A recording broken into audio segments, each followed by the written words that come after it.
Hello, dear students. Welcome to my science class. So, students, we were discussing the chapter Getting to Know Plants. This is the seventh chapter of your class 6 NCERT science book. So, students, we have discussed about the different parts of the plant, the different types of plant, like the different type the plants can be categorized into herbs, shrubs, and trees. Apart from that, climbers and creepers are also the different types of plants. Then we were studying the different parts of plant in detail. In that we have studied about the stem, we have studied the different functions of the stem, and then we were studying leaf. So we have studied the different parts of the leaf, the structure of a leaf, what is vernation. Till here we have completed. Now we have to start with the activity 4. Through this activity we will learn about the different functions of a leaf. So let us start today's class. So we will require a herb, 2 transparent polythene bags and thread. Do this activity during daytime on a sunny day. Use a healthy, well-watered plant that has been growing in the sun. Enclose a leafy branch of the plant in a polythene cover and tie up its mouth as shown in figure 7.11.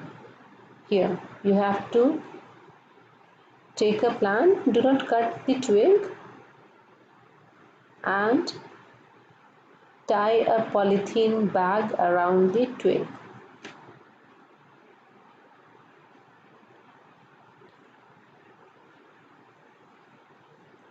After a few hours, observe the inner surface of the covers. What do you see? Are there any droplets of water? How do you think they got there? Don't forget to remove the polythene bag after the activity. So let us see the activity first. So for this activity, you have to take a polythene bag and tie it on a potted plant like this, and then you have to leave it in sunlight for a few hours. After some time you will observe that droplets of water can be seen inside the polythene bag.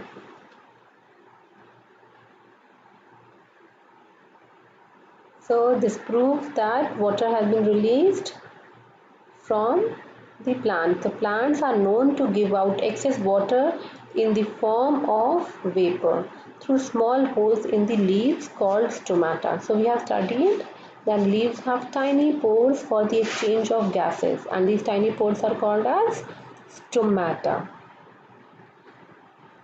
Through this stomata, plant also loses the excess water in the form of vapor, and this process by which the water is released from the leaves is called as transpiration. So this activity proves that transpiration occurs from the leaves. And why it occurs? To remove the excess water. Through this activity, we have seen that water comes out of leaves in the form of vapor by a process called transpiration. This is the name of the process. Plants release a lot of water into the air through this process. We will learn more about this in our chapter 14. Why did we tie a cover around the leaves? Would we have seen the water evaporate if we had not tied the polythene cover? So why we had tied a knot here? Otherwise, what will happen? All the water vapor will escape from this side, and we will not be able to see these tiny droplets that were seen on the polythene bag. Now, what makes the water appear on the polythene bag? In chapter 5, we noticed water changing into different forms in some of our activities. Can you think of these and name the process that makes water drops appear on the polythene cover? Can you name the process? Water vapor was there. Water vapor that is in gaseous state was there, and it converted into water droplets. What is the name of the process? It is condensation. So it is because of condensation of these water vapors into the water droplets, and that is why it appeared on the polythene cover. So this is the first function of leaf, that is transpiration. Now another activity to prove the next function of leaf and the most important function of the leaf. For that activity we would require a leaf, spirit, a beaker, test tube, burner, water, a watch glass and iodine solution for this activity. So what is the activity? Let us read the activity, then we will observe the activity. Take a leaf in a test tube and pour spirit to completely immerse the leaf. This is called as a test tube, and this is the leaf. We have kept the leaf inside this. Then now place the test tube in a beaker half filled with water. Heat the beaker till all the green color from the leaf comes out into the spirit in the test tube. Take out the leaf carefully and wash it in water. Place it on a watch glass and pour some iodine solution over it. What you observe, compare your observation with those done in chapter 2 when you tested food for presence of different nutrients. Does this mean that leaf has starch in it? So first let us see the activity. So for this activity we require leaf, a beaker with water, spirit, iodine solution, a test tube, this is a test tube, and a spirit lamp. So light the spirit lamp and place the beaker with water on it. Then dip the leaf in water for some time in warm water. Why we have kept it in water? So that the leaf gets softened, and when we will perform the second step, it will be properly done. And what is the second step? Now you have to place the leaf in a test tube and immerse it completely in the spirit. Spirit is ethanol or alcohol.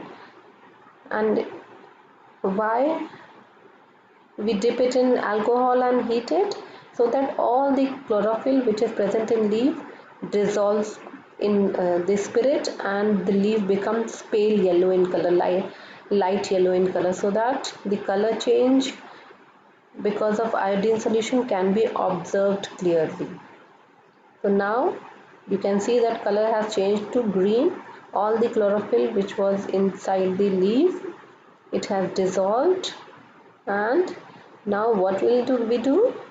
We will add iodine solution to it. This is iodine solution, and you can observe the color change.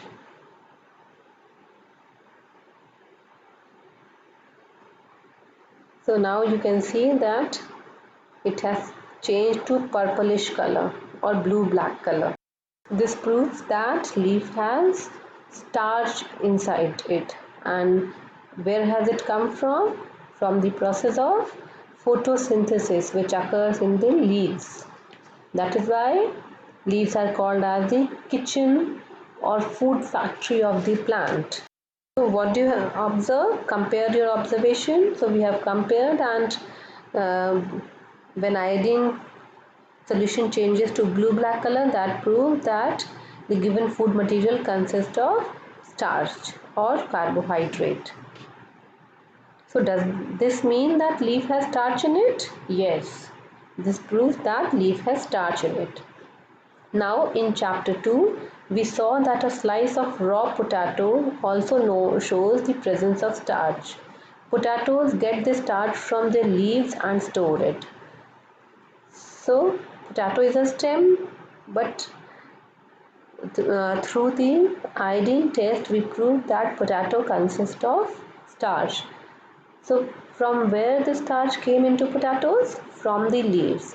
Leaves produce the starch and they utilize whatever they need, and the extra starch that is produced is stored in the plant, different plant parts. Like in case of potato, it is stored in the stem. So leaves prepare their food in presence of sunlight and a green colored substance present in them. What is that green colored substance? It is chlorophyll. For this, they also use water and carbon dioxide, and this process is called as photosynthesis. Oxygen is given out in this process. The food prepared by leaves ultimately gets stored in different parts of the plant. So what is photosynthesis? So photosynthesis is the process of formation of starch in presence of sunlight and a green colored pigment called chlorophyll with the use of water and carbohydrates, and in this process oxygen is also released. So what are the raw materials for photosynthesis? It is water, carbon dioxide in presence of sunlight and chlorophyll. And what is formed?